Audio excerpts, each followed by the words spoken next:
Hai teman, kembali lagi bersama saya dengan novel yang berjudul Terpaksa Menikahi Pak Ustadz. Hari ini saya akan melanjutkan kembali cerita pada bab sebelumnya. Namun seperti biasa, saya sangat berharap untuk teman-teman bantu channel ini dengan cara like, memberikan komentar maupun subscribe agar Mimin semangat dan channel ini bisa berkembang. Terima kasih saya ucapkan. Baiklah, langsung saja kita mulai. Bab 33. Ya, gosong. Alika mendesak kecewa saat roti panggang yang dibuatnya gosong. Padahal ia hanya meninggalkannya untuk membuat susu. Perempuan itu tidak tahu cara yang benar menggunakan alat itu. Kenapa sayang? Kok mukanya cemberut gitu? Tanya Syafiq. Ia sudah rapi dengan pakaian kantornya. Rotinya gosong. Alika mengarahkan telunjuknya pada roti yang luarnya sudah berwarna coklat gelap. Enggak apa-apa, ini masih bisa dimakan kok. Syafiq menghibur istrinya itu, karena ini kali pertama Alika turun ke dapur untuk membuatkannya sarapan. Enggak bisa, itu udah gosong. Syafiq mengambil dua roti itu dan menggosokkannya satu sama lain, hingga warna kecoklatannya itu memudar dan berjatuhan menjadi bubuk.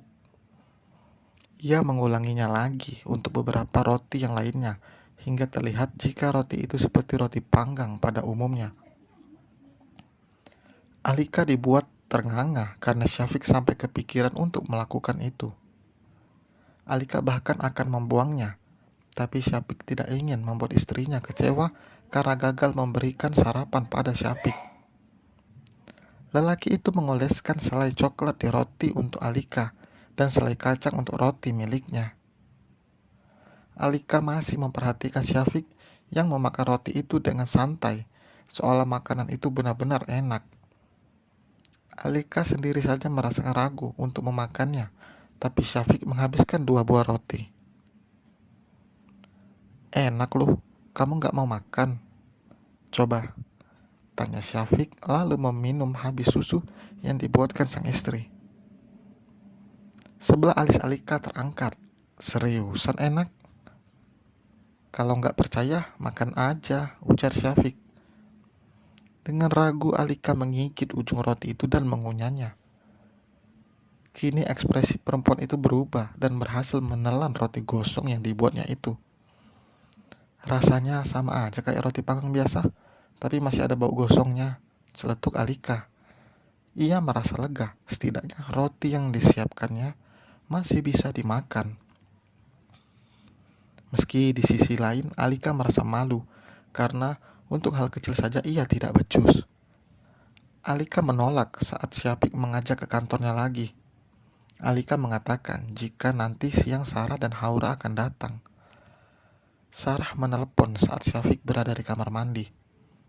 Alika akan banyak belajar dari kakak iparnya soal memasak karena ia tidak mungkin mengandalkan membeli makan di luar terus-menerus. Biasanya Syafiq akan menyapu dan mengepel lantai, tapi kali ini Alika yang mengambil alih. Alika ingin berperan jadi istri yang sesungguhnya. Saat bangun tidur, ia bahkan sangat bersemangat menjalani hari tidak seperti biasanya, yang akan malas bahkan untuk bangun tidur. Ini HP kamu. Syafiq memberikan ponsel milik Alika. Alika menggelengkan kepalanya. Nanti aja, tolong beliin kartu yang baru ya, pintanya. Ya udah, Mas berangkat dulu ya. Syafiq mencium kening Alika agak lama hingga membuat perempuan itu menegurnya. Udah Mas, nanti kamu telat lagi. Syafiq terkekeh. Assalamualaikum warahmatullahi wabarakatuh.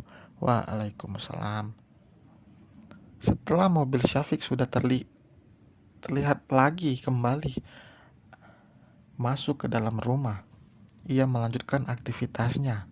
Ia tidak hanya baru menyapu, sekarang dilanjutkan dengan mengepel lantai di seluruh ruangan rumah itu. Ia sengaja menolak ponsel yang tadi akan diberikan oleh Syafiq. Alika benar-benar ingin melupakan masa lalunya dengan laki. Alika akan mengganti nomor ponselnya. Ia baru mengingat jika akan menghapus semua foto dan video yang ada di sosial media miliknya. Menghubungi Syafiq tidak bisa, kecuali menunggu nanti Sarah datang. Alika teringat penyakit Ain yang diceritakan oleh suaminya itu. Ia takut terkena Ain dari foto dan video yang tersebar di sosial media. Apalagi semua itu diambil saat Alika menggunakan pakaian seksi. Sebelum menikah dengan Syafiq, Alika memang hobi memakai pakaian yang menampilkan tubuh indahnya. "Oh iya, Mbak lupa, kamu kan gak bisa makan bawang," ucap Sarah. "Emang makanan kesukaan Mas Syafiq apa sih?" Baru kali ini Alika kepikiran untuk menanyakan itu. "Daging sapi lada hitam," jawab Sarah. "Ajarin aku ya Mbak, meski gak bisa makan, yang penting aku bisa masaknya," Alika berucap lalu ketawa. Sarah mengajarkan pada Alika untuk memasak yang lebih mudah dulu, karena untuk memasak nasi saja Alika tidak bisa. Perempuan itu hanya bisa memasak mie instan saja. Alika bahkan menulis semua itu dalam catatan, padahal ia bisa dengan mudah mencari di internet, tapi Alika tetap ingin mendapat resep langsung dari kakak iparnya. Dua orang itu sibuk berkutat di dapur, sedangkan Haura sedang menggambar dengan anteng di ruang tengah. Menjadi Alika adalah impian setiap wanita, memiliki suami seperti Syafiq dan mertua juga ipar yang sangat menyayanginya. Tapi hidup seorang tentu tidaklah sempurna, pasti ada satu celah di dalamnya.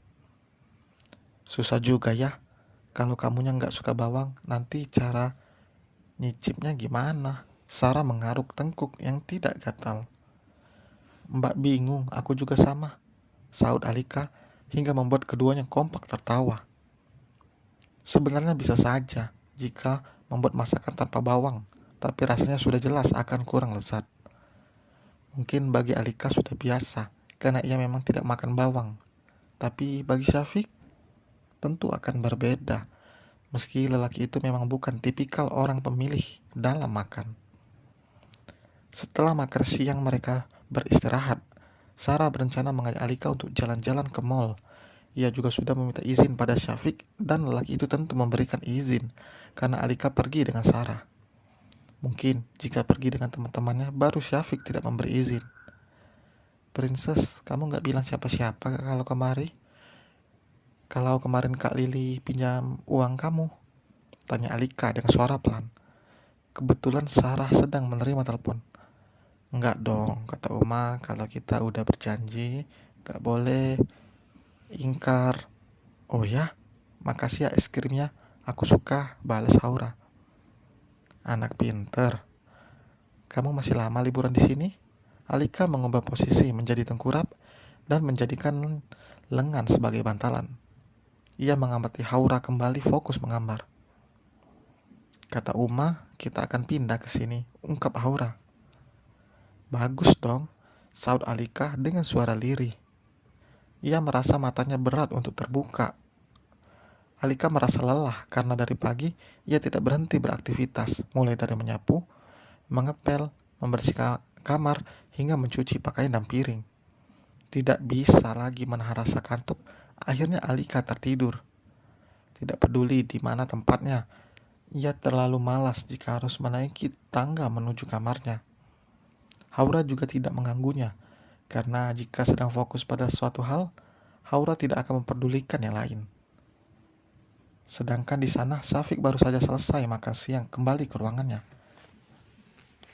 Ia mengingat pesan Alika untuk segera menghapus semua foto dan video di sosial media milik perempuan itu. Syafiq dibuat kaget dengan isi galeri ponsel Alika. Matanya bahkan sulit berkedip. "Astagfirullah, jadi Alika seperti ini dulunya," gumam Syafiq sambil menggeleng-gelengkan kepalanya. Dan bersambung. Terima kasih kepada teman-teman yang sudah mendengar dan membaca sampai akhir. Tolong boleh ditinggalkan komentar atau saran jika ada kekurangan.